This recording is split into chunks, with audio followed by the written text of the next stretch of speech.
Kenapa mbak-mbaknya tiba-tiba ngebawa naik perkara ini, berita ini?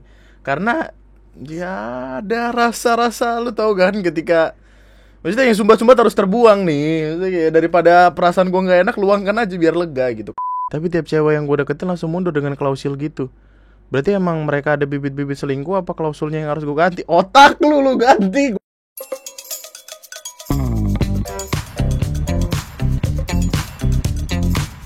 Hai, selamat datang di video gue kali ini. Dan selamat datang kembali di TNM, by the way. Ngopi.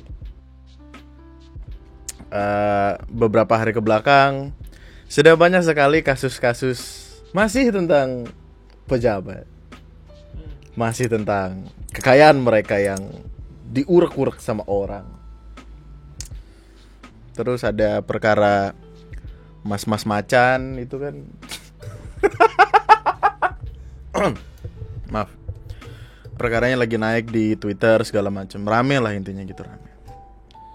Meskipun gue nggak tahu itu pada akhirnya akan berakhir kayak gimana. Cuman yang nggak kalah rame juga adalah tentang perkara bea cukai. Nah, dari tadi gue nyari kata bea cukai. Yang nggak kalah rame juga adalah tentang perkara bea cukai. Seperti yang kita tahu kan, petingginya sedang ada isu-isu tertentu ya, yang mana cukup gitulah. Terus tiba-tiba ada salah satu warga di Indonesia yang menang lomba di Jepang, lomba nyanyi di TV Jepang, kemudian dapat piala. Tapi pialanya ketika balik ke Indonesia ditanyain 4 juta.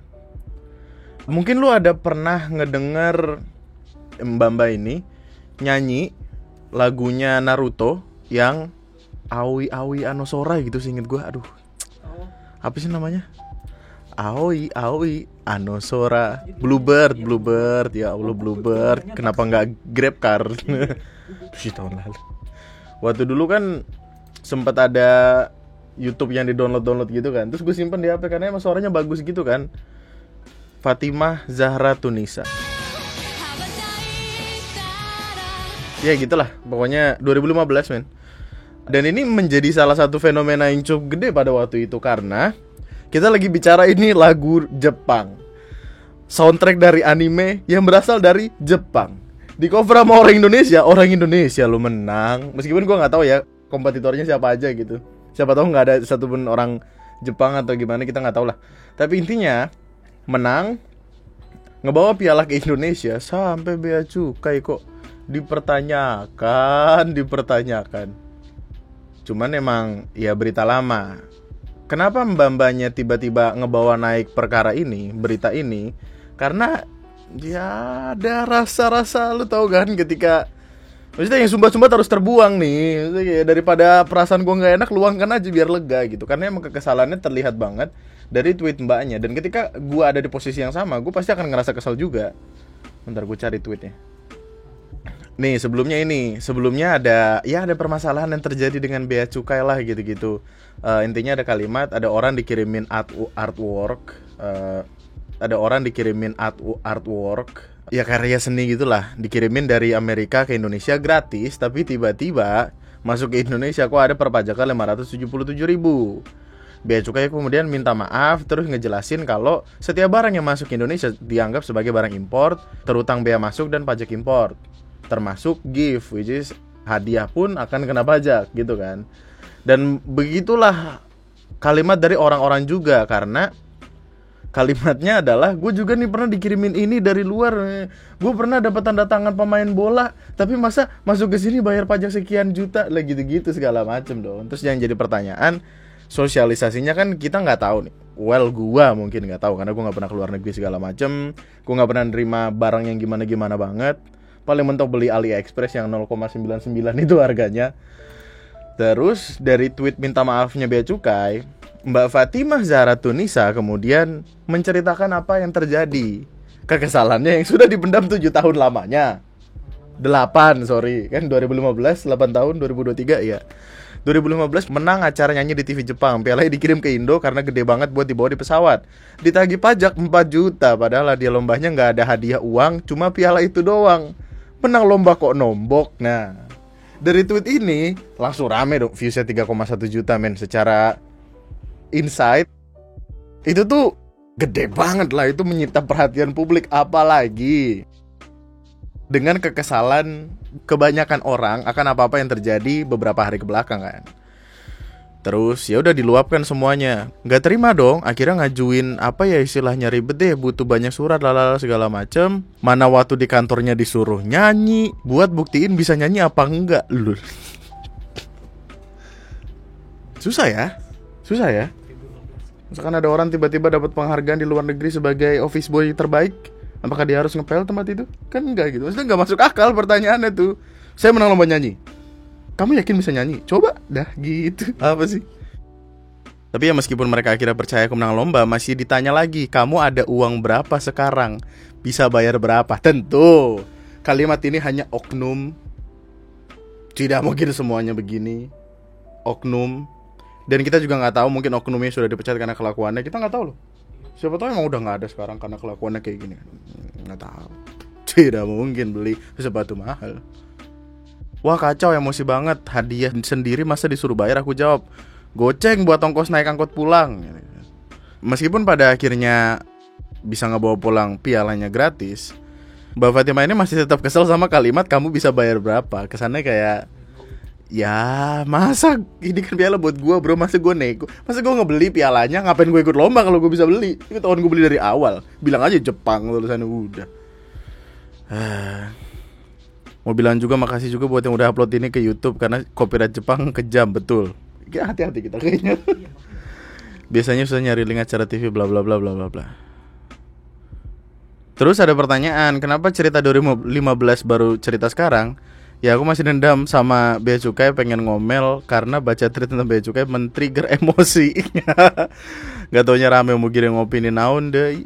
Ini mah cerita pengalaman sendiri. Nah, cuman yang kocak adalah ada kalimat selamat siang kak, sebelumnya kami mohon maaf bla bla bla bla bla bla. Untuk penanganan lebih lanjut, jika kakak bersedia, mohon hubungi kami melalui DM. Kan udah terjadi 8 tahun lalu, udah kelar. Kenapa masih diminta DM? Untuk apa? Apakah akan ada kunjungan kerja tiba-tiba apa gimana? Nih ada komen kocak, pantas Indonesia gak pernah juara AFF, takut pas pulang pialanya kena pajak. Cuaks. Ada cuaksnya. Cuaks. Bagus banget sumpah. Ada. Oh, sekali lagi ya, itu hanya oknum. Udah gak ada lah sekarang, masa udah gak ada lah. Maksudnya kita sekarang udah maju gitu, gak mungkin masih ada yang kayak ginian. Jadi ya, yang aneh ada lagi nih, orang Indonesia ini memenangkan lomba di Jepang, mendapatkan juara 1, dapat piala. Kan membanggakan nama Indonesia. Bukankah harusnya disambut? Bukan dikasih paper invoice. Kenapa dikasih invoice? Orang udah menang dikasih info. Aduh, sepertinya kita harus beralih ke topik yang lain. Lu tau perkara masih rame lo perkara ini? Buat lu yang nggak tahu, dia adalah orang yang mencetuskan kalau misalkan lu nggak punya duit, lu ke lobby hotel, beli kopi 80.000, terus kemudian amatilah bagaimana cara orang kaya bekerja supaya lu bisa kaya juga. Nah, terus kemudian setelah video itu rame, dibahas, dicaci maki segala macem, 80.000, orang nggak punya duit suruh ngeluarin 80.000, udah gila, dapet duit dari mana, motong ginjal. Kemudian dia melakukan manuver yang cukup amazing lah dipikir-pikir. Jadi dia bilang orang yang meramaikan video tersebut sebenarnya adalah editornya dia sendiri. Editornya dia sendirilah yang diminta untuk ngekat itu, ditaruh di platform lain untuk menjadi marketing. Monster marketing, easiest viral marketing of my life. Sedikit mereka tahu kalau semua video itu editor-editor internal gue sendiri yang merencanakan dari hari pertama. 100 juta social impression dalam 2 hari. A marketing masterclass. Kalau lu pengen belajar marketing dari yang terbaik, silakan belajar ke dia. Meskipun kita tahu kalau isinya maki-maki doang. 100 juta men. Well, katakanlah 70-80% maki-maki. Masih ada 20 juta sisanya yang bisa dimanfaatkan untuk mungkin kita nggak tahu. Cuman yang menyedihkan adalah konten tentang beli kopi 80.000 itu ternyata adalah konten recycle dari akun luar yang ya sebenarnya sama. Kalau misalkan lu nggak punya duit, lu pergi ke hotel. Kalau lu ke Starbucks kan ngeluarin duit $4, lu pergi aja ke lobby-lobby hotel, pesan kopi mungkin lebih mahal, tapi lu bakal ngeliat di sekeliling lu ada duit kemana-mana. Lu dengerin bagaimana caranya orang kaya bekerja dan segala macemnya. Sama. Jadi ini adalah kayak, oh kita translate aja. Lalu tiba-tiba somehow beliau langsung ramai lagi karena ngomong ini. That's why you never buy bonds. Ya.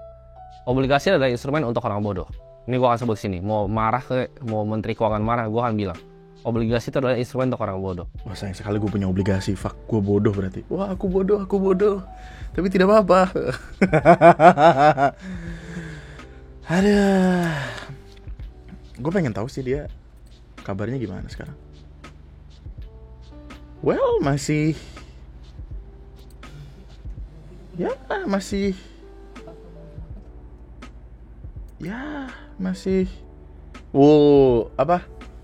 berbuat baik. Aduh apa sih, masa gue mikir yang enggak berbuat baik. Dia masih naik mobil Nike. Gue nggak tahu men ini mobil apa, gue nggak tahu, kayak checklist. Nike punya mobil. Terendah itu pengetahuan gue akan kekayaan orang-orang. Maksud gue kayak, wih gila, langsung sedekah. Goks. Manuver yang sangat mantap. Sedekah itu wajib, apalagi sekarang mau bulan puasa kan. Bersedekah untuk 2,5% kan. Bagian yang ada di uang kita itu punya orang lain juga. Selamat atas 100 juta engagement yang masnya dapatkan. Mungkin itu berarti banyak untuk masnya. Well, tadi dia diundang ke interview gitu, jadi pembicara gitu. Mesti kayak, gue gak pernah dapet job kayak gitu anyway. Jadi selamat buat masnya. Untuk apa? Oh iya, naikin red card, bagus. Kalau misalkan Mas red cardnya dong, wah langsung ditunjukin portofolio 100 juta insight. Wah, tidak peduli konten siapa itu. Ada apaan sih? Aneh. Pak, permisi, ini saya mau kasih 100.000, tapi Bapak harus nelpon istri Bapak sekarang, bilang bahwasannya Bapak hamilin perempuan lain dan mau bertanggung jawab. Maaf, Mbak, istri saya udah meninggal. Jadi? Enggak, masalahnya gini. Masalahnya setelah itu bapaknya bilang, jadi kita harus berhenti. Mbak, mungkin lain kali bisa di riset di tangannya ada cincin atau enggak. Kalau tapi kan meninggal, bukan cerai. Kenapa sih kita ngasih advice yang salah gitu sebenarnya? Ayo lanjut. Gue cowok di usia siap nikah, udah beberapa kali coba serius sama cewek tapi selalu kepentok waktu bahas perjanjian pranikah. Jadi gue selalu punya keraguan kalau anak yang dikandung istri adalah anak dari suami. Makanya gue pengen masukin klausul suami harus melakukan tes DNA segera setelah anak lahir dengan biaya dari istri. Hah? Buat lo yang belum tahu, perjanjian pranikah adalah sebuah perjanjian yang intinya perjanjian aja, ada list-list yang kalau misalkan kalian cerai, apa yang terjadi kalau misalkan kalian punya utang piutang, tidak akan dibebankan ke istrinya, yang segala macam gitu-gitu deh. Perjanjian. Tapi kenapa dia minta suami harus melakukan tes DNA segera setelah anak lahir dengan biaya dari istri? Kenapa? Kenapa dengan biaya istri? Kan beban pembuktian ada di orang yang paling berkepentingan tentang hal itu. Hah? Dan di sini orang yang berkepentingan buat ngebuktiin kalau itu anak gue ya istri. Hah? Tapi tiap cewek yang gue deketin langsung mundur dengan klausul gitu. Berarti emang mereka ada bibit-bibit selingkuh, apa klausulnya yang harus gue ganti? Otak lu ganti, goblok.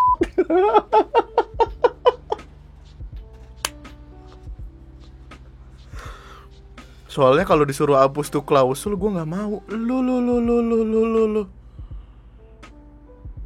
Jadi intinya dia pengen ngasih tahu, gue mau nikah sama cewek, tapi gue nggak yakin anak itu punya gue atau enggak. Meskipun gue udah nikah sama dia, gue nggak peduli. Gue harus tes DNA nih anak, tapi gue nggak mau ngeluarin duit. Cewek gue aja yang ngeluarin duit. Yang mana tes DNA, gue nggak tahu harganya berapa, tapi gue yakin gak 100-200 ribu karena prosesnya panjang. Cuman ketika lu sebagai suami tidak mempercayai istri lu tentang apa yang dia lakukan di dunia, ngapain lu nikah, goblok? Kan gitu. Ada yang komen usianya udah siap nikah tapi elunya belum. Betul. Inilah apa kawan-kawan, bukti kalau kandungan fosfor dalam susu itu penting. Gue gak tahu apa hubungannya. Intinya jangan goblok. Gimana sih gue pengen ngomongnya aja, gue kesel sendiri. Aduh, perjanjian pranikah itu lebih banyak keuntungannya lah daripada kerugiannya. Apalagi tentang kita bicara tentang suami istri, kalau misalkan ada apa-apa segala macem. Cuman kalau salah satu klausulnya adalah hal kayak gini, jangan nikah. Yang gue percaya adalah gini, ketakutan dan ketidakpercayaan akan perselingkuhan biasanya sering terjadi karena dia itu pernah selingkuh dan dia ketakutan akan ketahuan. Jadi daripada lu ngecek istri lu, mending lu cek elunya PA. Gue belum ada kabar lagi nih tentang dia. Gimana kabarnya dia? Rinto Bilike. Ini kenapa dia? Saya Menyampaikan permohonan maaf kepada Kementerian Kesehatan secara langsung. Respect. Kemarin ada yang nanya ke gua, Bang, dia kan bikin konten gitu ya, kalau orang bayar dia akan baik-baikin, kalau pakai BPJS dia akan ogah-ogahan. Terus dia nanya ke gua, emang kalau dibayar BPJS sama dibayar duit asli, gajinya dia ada perbedaan? Pada akhirnya kan sama-sama aja gaji yang ditetapkan untuk dia adalah gaji bulanannya dia. Nggak ada perbedaan. Kenapa lu harus memperlakukan orang beda-beda berdasarkan BPJS atau enggak? Kan aneh. Dia udah minta maaf sama Kemenkes langsung, gokil emang. Dan kayaknya gue yakin dia juga lagi diomelin gara-gara nge-vape di puskesmas dah. Pria ini coba bikin miras belajar lewat YouTube, produk langsung dijual demi cuan, 3 pembeli pertama tewas. Adek, enggak gini ya. Gue lagi suka nontonin Breaking Bad ya. Bukan berarti tiba-tiba gue bisa langsung nyari bahan-bahannya untuk gue bikin apalah itu. Gila lu ya. Terus gue kayak, kenapa sih? Dia bikin miras pakai apa? Coba gue penasaran dah sumpah. Rupanya mirasan buatan itu tak pernah ia konsumsi, namun langsung dipasarkan via WhatsApp anjing. Rupanya pelaku AM ini baru belajar membuat miras. Dia mengikuti panduan di video YouTube. YouTube ini sebagai saran dari salah satu bagian dari kalian. Fungsi dari adanya like dislike adalah untuk mengetahui apakah tutorial itu benar atau tidak. Karena ketika tutorial itu salah, akan banyak dislike di sana. Dan ketika kita bisa ngeliat dislike, wah banyak yang gak suka nih, berarti salah tutorialnya gitu. Gue curiga karena yang dilihat like semua, wah like-nya banyak, ini pasti benar. Tanpa dia tahu di belakangnya mungkin ada dislike yang lebih banyak lagi. Masalahnya kenapa dia berpegang sama video YouTube aja? Maksudnya kalau salah kan lu gak bisa nyalahin itu, Pak, gara-gara saya nontonin video itu. Dan lu ngapain diikutin tuh? Ternyata bukan hanya 3 orang yang tewas mengkonsumsi miras bikinan AM, ada 1 orang yang selamat. Nah, dari konsumen yang selamat itulah AM berhasil ditangkap polisi. Namun tidak mudah menangkap AM, dia sempat kabur 5 bulan. 5 bulan, bro. Buset, kalau bocah udah bisa tengkurep. Kirain David Gadget in. Emang sama sih kelihatannya, kalau sekilas gitu. Ya, tapi udah ditangkap. Kemarin tuh ada video ini ya. Sebagai disclaimer, video ini tersebar di internet, kita nggak tahu kebenarannya seperti apa. Ada kemungkinan ini video klip. Videonya cukup panjang, tapi intinya dia marah-marah terus dia ditenangin gitu loh. Ditenanginnya tapi dijenggut. Ya gimana sih, orang diteriak-teriak gitu, kesel.